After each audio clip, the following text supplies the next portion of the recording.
दोस्तों नमस्कार। Mission IPS में आप सभी का स्वागत है। आज हम राष्ट्रीय मानवाधिकार आयोग के बारे में बात करने वाले हैं। राष्ट्रीय मानवाधिकार आयोग डेट हो गई आज 4/9, ठीक है। आज हम बात करने वाले हैं राष्ट्रीय मानवाधिकार आयोग के बारे में, नेशनल ह्यूमन राइट कमीशन। पहली बात हम उसको जान लेते हैं कि इसकी स्थापना कब हुई। स्थापना इसकी होती है 12 अक्टूबर 1993 को, ठीक है ना। इसका ये 1993 में एक संविधान राष्ट्रीय मानवाधिकार आयोग संशोधन के द्वारा 1993 में मतलब ये बिल पारित किया गया था। उसके बाद राष्ट्रीय मानवाधिकार आयोग की स्थापना होती है 1993 में। ये संवैधानिक आयोग नहीं है, सामूहिक आयोग है, ठीक है ना। इसका मुख्यालय कहाँ है? नई दिल्ली में। कहाँ है? नई दिल्ली में, ठीक है। मुख्यालय इसका नई दिल्ली में है। स्थापना इसकी 12 अक्टूबर 1993 को होती है। मुख्यालय इसकी नई दिल्ली में है। वर्तमान अध्यक्ष कौन है? अरुण कुमार मिश्रा। प्रेजेंट टाइम में इसके अध्यक्ष जो है, वर्तमान अध्यक्ष जो है अरुण कुमार मिश्रा जी हैं। अब हम बात करते हैं इसकी संरचना के बारे में। संरचना क्या हुआ कि 1993 में इसकी संरचना पहले कैसे थी और 2018 के बाद 2018 में क्या हुआ, इसमें कुछ बदलाव किए गए। तो सबसे पहले क्या था कि जो इसका अध्यक्ष होता था, सबसे पहली बात हम जानते हैं कि इसका जो अध्यक्ष होता था वो सिर्फ सुप्रीम कोर्ट का मुख्य न्यायाधीश इसका अध्यक्ष बन सकता था। मतलब राष्ट्रीय मानवाधिकार आयोग का अध्यक्ष सिर्फ सुप्रीम कोर्ट का मुख्य न्यायाधीश बन सकता था, ठीक है ना।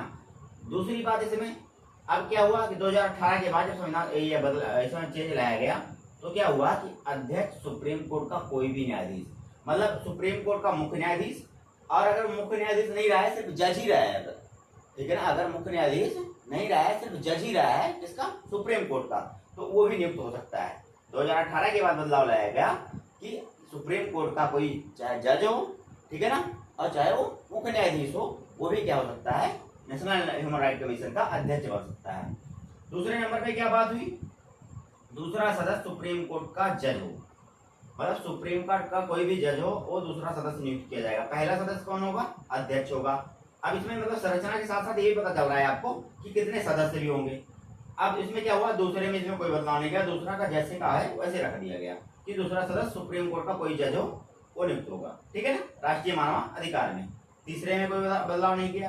तीसरा सदस्य मुख्य न्यायाधीश हो हाई कोर्ट का। हाई कोर्ट मतलब राज्य स्तरीय, किसी भी राज्य के हाई कोर्ट का मुख्य न्यायाधीश होना चाहिए इसका तीसरा सदस्य, इसका नेशनल ह्यूमन राइट कमीशन का। मतलब अध्यक्ष में सिर्फ बदलाव यहाँ पे चेंजिंग किया गया कि अध्यक्ष सुप्रीम कोर्ट का कोई भी न्यायाधीश हो सकता है। पहला क्या है कि यहाँ पे क्या था, सिर्फ सुप्रीम कोर्ट का मुख्य न्यायाधीश ही नेशनल ह्यूमन राइट कमीशन का अध्यक्ष बन सकता था।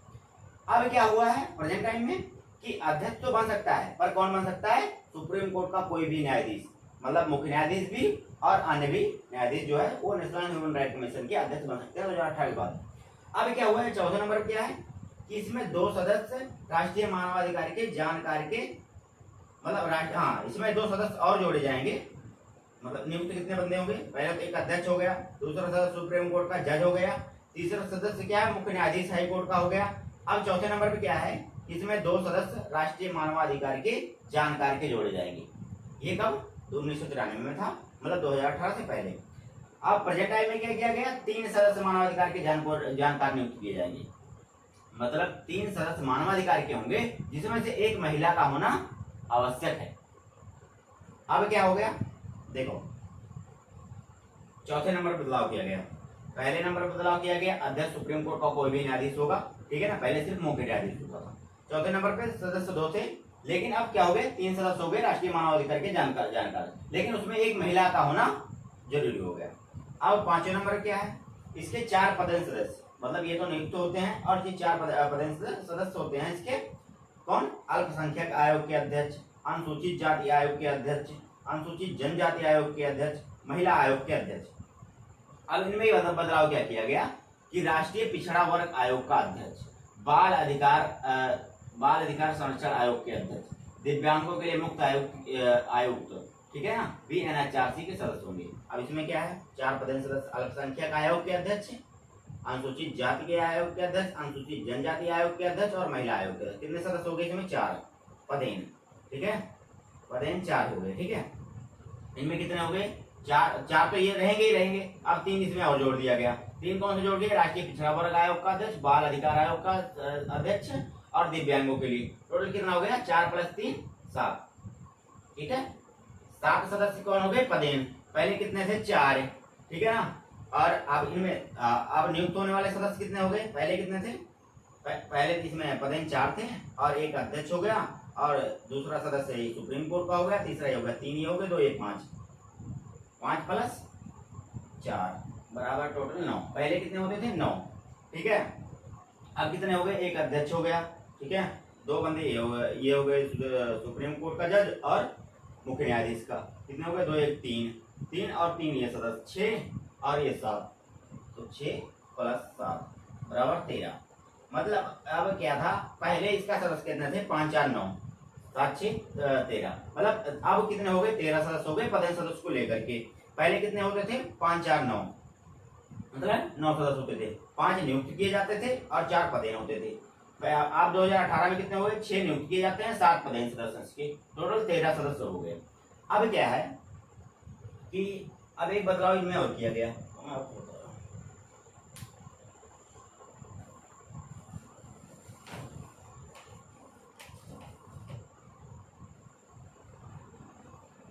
चलो यहाँ तक क्लियर हो गया ना। अब इनमें हम बात करते हैं पहले और उसके बारे में। ठीक है, बात कर लेते हैं हम इनके इसके बारे में, कार्यकाल के बारे में।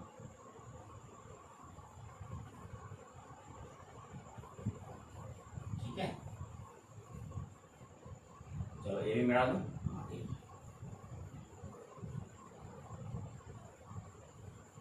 चलो पूरा मिला दो। अब देखो कार्यकाल के बारे में बात करते हैं।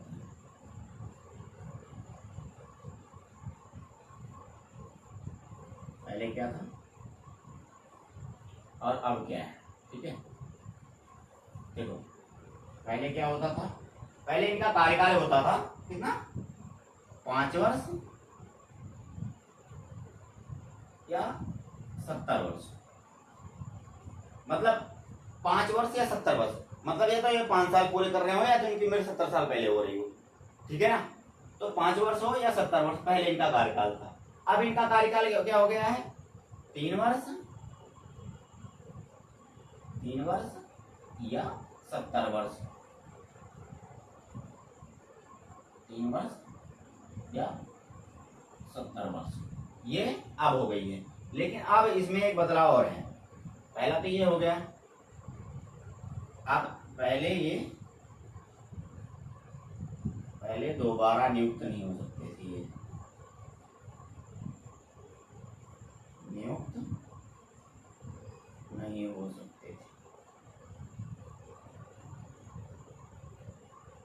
अब क्या है? दोबारा नियुक्त हो सकते हैं। सबसे पहली बात, 5 वर्ष या 70 वर्ष पहले था इनका। अच्छा 5 वर्ष या 70 वर्ष मतलब या तो ये 5 साल का अपना उम्र 5 साल पूरी कर रहे हो या ये 70 नियुक्ति होने के बाद। ठीक है ना, 70 साल की उम्र ऊपर नहीं होनी चाहिए और 5 वर्ष इनका कार्यकाल होना चाहिए। अब प्रेजेंट टाइम में क्या हुआ? 3 वर्ष या 70 वर्ष होनी चाहिए। ठीक है, अब क्या हुआ? ठीक है, अब उसके बाद क्या हुआ? पहले ये क्या होता था? अगर 5 साल इन्होंने अपना कार्यकाल पूरा कर लिया या 70 वर्ष अपना कार्यकाल पूरा कर लिया, मान लो इन्होंने 5 साल पूरा कर लिया, 65 साल इनकी उम्र है, मान लो हाँ 62 साल उम्र है इनकी, 5 साल इन्होंने पूरा किया, कितना हो गया? 62 5 67 साल। अब क्या हुआ कि ये दोबारा कितने साल के लिए नियुक्त हो सकते हैं? 3 साल के लिए नियुक्त हो सकते हैं, लेकिन नहीं हो सकते हैं, पहले ऐसा प्रावधान नहीं था। अब क्या है कि अगर मान लो इनकी उम्र 65 साल है और ये 3 साल के लिए कार्यकाल की नियुक्त किए गए हैं, तो 65 3 68 साल हो गए ना, फिर ये दोबारा जो है 2 साल के लिए नियुक्त किए जा सकते हैं। ठीक है ना, ये बात क्लियर हो गई। अब हम बात करेंगे इनकी संरचना कैसे होती है। ठीक है,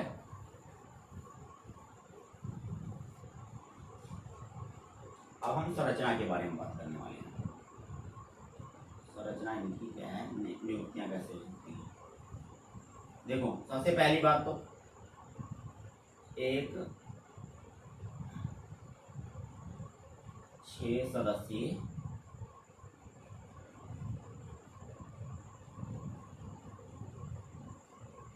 समिति की सिफारिश पर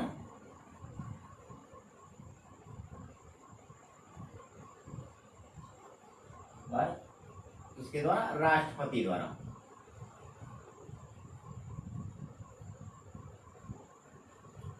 मतलब एक 6 सदस्यीय समिति गठित की जाएगी जिसके अध्यक्ष भारत के प्रधानमंत्री होंगे। उसके कहने पर राष्ट्रपति जो है इनके सदस्यों की और इनके अध्यक्षों की नियुक्ति करेगा। अब उन समिति में कौन कौन होते हैं मैं ये बारे में बात करूंगा। इसके बारे में देखो, पहला कौन होगा इनमें? प्रधानमंत्री जी होंगे।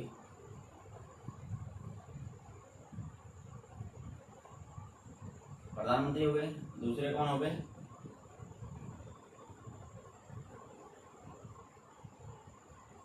गृह मंत्री। ठीक है। तीसरा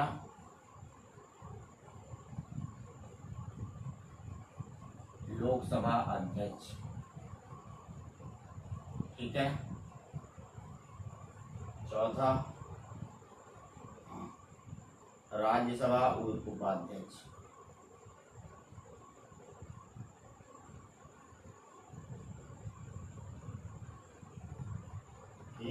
उपाध्यक्ष। पांचवा लोकसभा में विपक्ष का नेता। विपक्ष का नेता। छठवां कौन होगा? राज्यसभा में विपक्ष का नेता।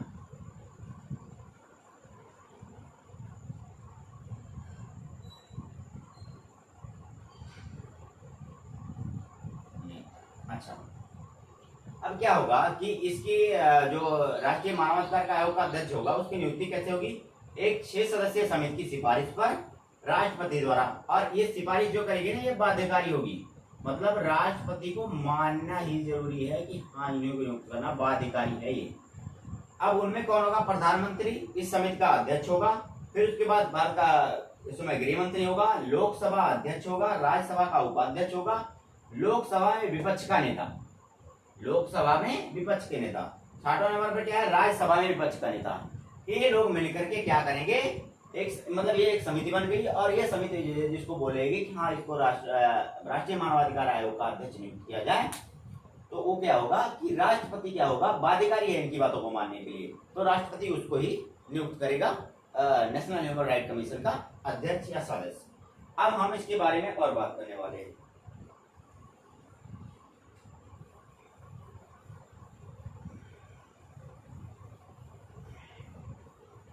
अब देखो इसमें जो बात करने वाले हैं कि ये मतलब इनको ऐसा तो है नहीं कि इनको निकाला नहीं जा सकता है या इनके ऊपर मान लो इनका कार्यकाल नहीं खत्म हुआ है, फिर भी इनको कैसे हटाया जा सकता है? अगर इनके ऊपर मान लो कोई अपराध या कुछ भी लगाया जाता है तो ये ऐसा नहीं है, हटाएगा तो राष्ट्रपति हटाएगा। लेकिन सुप्रीम कोर्ट में क्या होगा कि उसके जांच पड़ताल की जाएगी। सुप्रीम कोर्ट में उसका मामला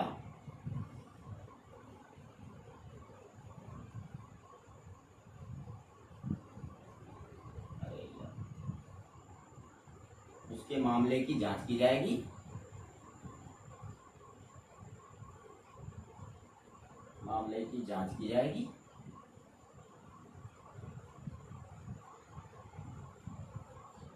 अगर वह दोषी सिद्ध होता है, वह दोषी पाया गया, तब राष्ट्रपति उसे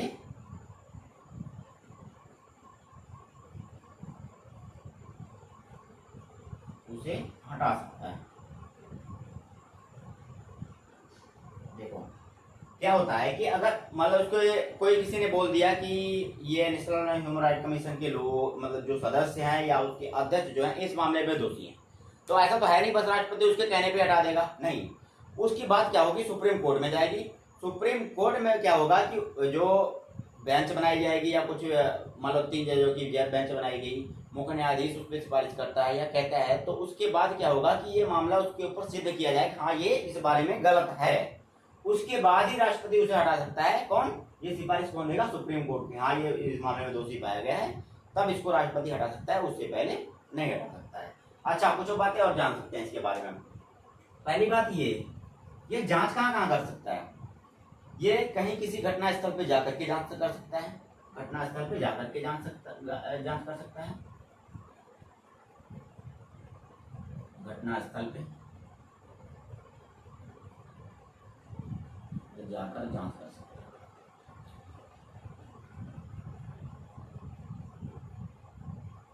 ठीक है। दूसरी बात क्या है कि ये जेलों के अंदर जाकर के जांच कर सकता है, जेलों में जाकर जांच करना। ठीक है। और फिर क्या कर सकता है? ये किसी भी सरकारी दस्तावेज की मांग कर सकता है,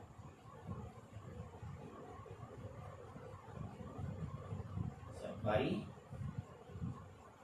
दस्तावेज की मांग कर सकता है।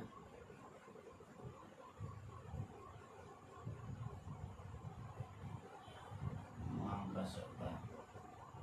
ठीक है। चौथे नंबर क्या है? किसी भी सरकारी दस्तावेज, देखो क्या क्या कर सकता है। एक घटना स्थल मान लो किसी कहीं भी जो है मानवाधिकार आयोग जो है, मान लो किसी की मानवाधिकार का उल्लंघन हो रहा है या कहीं भी कुछ भी हो रहा है, मान लो जेलों के अंदर सबसे ज्यादा ही होते हैं और भी कहीं जगह पे हो रहा है, तो उस घटना स्थल पर जाकर के पहले जांच कर सकता है। ठीक है। जेलों में भी, जो भारत की किसी भी जेल में जाकर के जांच कर सकता है। ऊपर से किसी से भी किसी सरकारी दस्तावेज की मांग कर सकता है कि हाँ दिखाओ इसके पुराने रिकॉर्ड कह रहे हैं, ठीक है ना, जिसपे आपने कार्रवाई नहीं किया, जिससे इसकी मानवाधिकार का हनन हुआ है। ठीक है। अब क्या हुआ है कि इतनी चीजें हो गई। अब ये क्या हो सकता है कि मान लो कोई गवाह है, गवाह को वो क्या कर सकता है? सामने पेश होने को कर सकता है। ठीक है ना, गवाह को वो सामने पेश होने को कर सकता है। अब इसमें मेन बात ये है कि ये चलो ठीक है, सारा कुछ नहीं पावर है जो कुछ भी, लेकिन इसकी सलाह ना मतलब बाध्यकारी नहीं है कि हाँ अब इसको लागू ही करना है। ठीक है ना, मतलब ये मान लो राष्ट्रपति को अपने वो सौंपता है, ठीक है ना, संसद में सौंपता है, तो ये नहीं है कि इसकी बातों को माना जाएगा, वैसे मैक्सिमम तो माना ही जाता है। ठीक है ना, लेकिन बाध्यकारी नहीं बनाया गया है इसकी सलाह, बाध्यकारी नहीं है। ठीक है, बाध्यकारी नहीं है। तो अच्छा तीसरा एक बात और जान लो इसमें, ये क्या है कि अगर मान लो कोई मामला है, मानवाधिकार के प्रति कोई अगर मामला है, तो ये क्या है, उस मामले को अगर 1 साल पहले का मामला है, 1 साल पहले का मामला है, तो उसकी जांच नहीं कर सकता है। 1 साल पहले के मामले की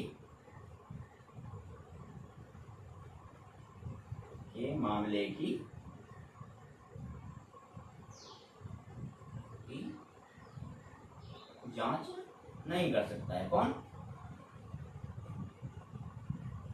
नहीं कर सकता। ठीक है। देखो अब इसके बारे में जो मेन टॉपिक रहे हैं आपकी, सुप्रीम कोर्ट में उसके मामले की जांच की जाएगी, अगर वो दोषी पाया गया तो राष्ट्रपति उसको हटा सकता है। ठीक है ना, उससे पहले नहीं हटा सकता है। क्या कर सकता है? घटनास्थल पर जाकर के जांच कर सकता है, जेलों में जाकर के जांच कर सकता है, ठीक है, किसी भी सरकारी दस्तावेज की मांग कर सकता है, किसी गवाह को पेश होने के लिए कह सकता है। ठीक है ना, और इसकी कोई सलाह, जितनी सलाह मतलब ये देगा कि ऐसा नहीं है कि बाध्यकारी है। दूसरे, ये किसी को सजा नहीं दे सकता। चलो यहाँ लिख देता हूँ, सजा नहीं दे सकता ये किसी को, नहीं दे सकता। सजा देने के लिए भाई मुख्य सुप्रीम कोर्ट, हाई कोर्ट ये क्यों बैठे हैं? सजा नहीं दे सकता ये। ठीक है। 1 साल पहले के मामले की जांच भी नहीं कर सकता, इसकी सलाह जो है बाध्यकारी नहीं है। तो दोस्तों इतना ही रहा। अब कल के जो टॉपिक आएगा वो इससे संबंधित जो है प्रश्न आएंगे। तो थैंक यू।